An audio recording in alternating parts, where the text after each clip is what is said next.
hate UPS with the fire of 1,000 suns. I know that probably seems a little bit melodramatic, but it's not at all. I'm pretty sure everybody knows what UPS, but it's basically like a specialty courier service, and getting mail through them is pretty much the hardest thing in the entire world. I would rather send stuff through carrier pigeon than UPS, because UPS, they're like the devil in brown.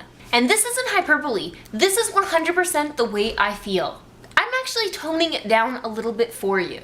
So, when I got a door knocker on my door saying that I had a parcel through UPS, I was like, yay, I get a parcel! And then I was like, oh crap, it's UPS. But then I thought, no, I'm gonna give them the benefit of the doubt, and it's not going to be a gigantic hassle. So if you're not familiar with the UPS ways, they will try to deliver 3 times, and then it's a final attempt, and then they'll hold it for 5 days, and then they send it back to the person who shipped it to you. So basically I got the door knocker, and they said it was my second attempt. So where was my door knocker for my first attempt? That's what I'm wondering. So then, the diligent person that I am, I phoned UPS, and I was like, hey, I got a door knocker, and it says that it's the second attempt, but really it's the first, so what's up? And they're like, we're gonna try to deliver. Is there a good time for you? And I'm like, I'm home after 2 o'clock because that's when I get off work. And they're like, okay, be around at 2. I'm like, but I don't have a busser, so you're gonna have to call me. Anyways, I'm waiting around.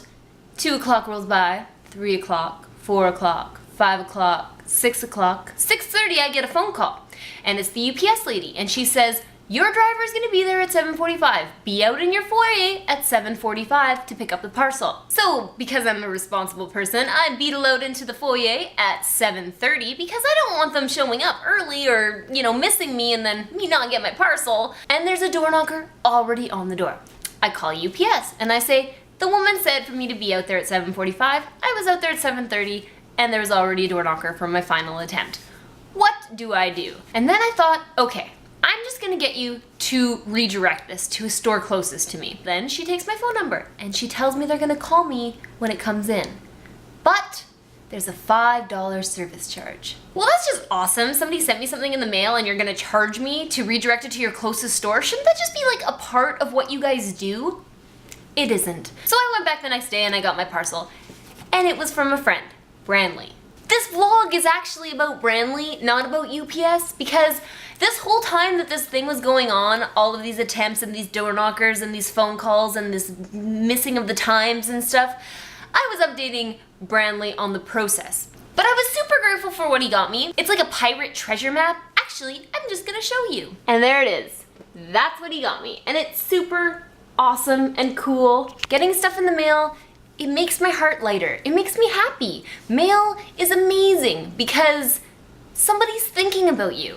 They're considering you. Like, he saw this and he thought of me, and then he put it in the mail and he mailed it to me. And no shenanigans from UPS can taint how happy I was over receiving this parcel. Here's the thing about Branley. I met him through Twitter, and through a short couple months tryst through the Twittosphere and Facebook, I decided to meet him when he came up to visit Everett. He's not from Washington, he's from California, actually, LA area. Now, we had a good time. There was a lot of talking and laughing and buying of small blue pigs. Sometimes when you meet people over the internet, you worry if you meet them in real life whether or not that charisma and that repertoire and that camaraderie is gonna transfer over to real life. But the thing with Branley is, I was kind of better in real life because he's really tall and he gives good hugs and he smells good and he's funny and he makes me laugh and he's pretty spectacular. And by pretty spectacular, I mean he's like awesomely, super epically spectacular. He is an amazing person. Because it didn't stop with the map. Last night I was sitting at home on my couch, pantless, and my phone rang. And there was this really nice, pleasant man voice on the phone, and I was like, hello. And he's like, I'm outside. And I'm like, huh? Because I don't get a lot of visitors. And he's like, I have a flower delivery for you. Just hold on, I need to put on some pants and I'll be right outside. Yes, I actually said that. These are the flowers Branley got me, and they're super pretty. And then the gentleman directed me to the note, which said, and I quote, I'm sorry, I will never use UPS again. Hope your week is awesome. Branley sent me flowers when I was upset over UPS not delivering his package. If anybody should have been sending me flowers, it should have been UPS.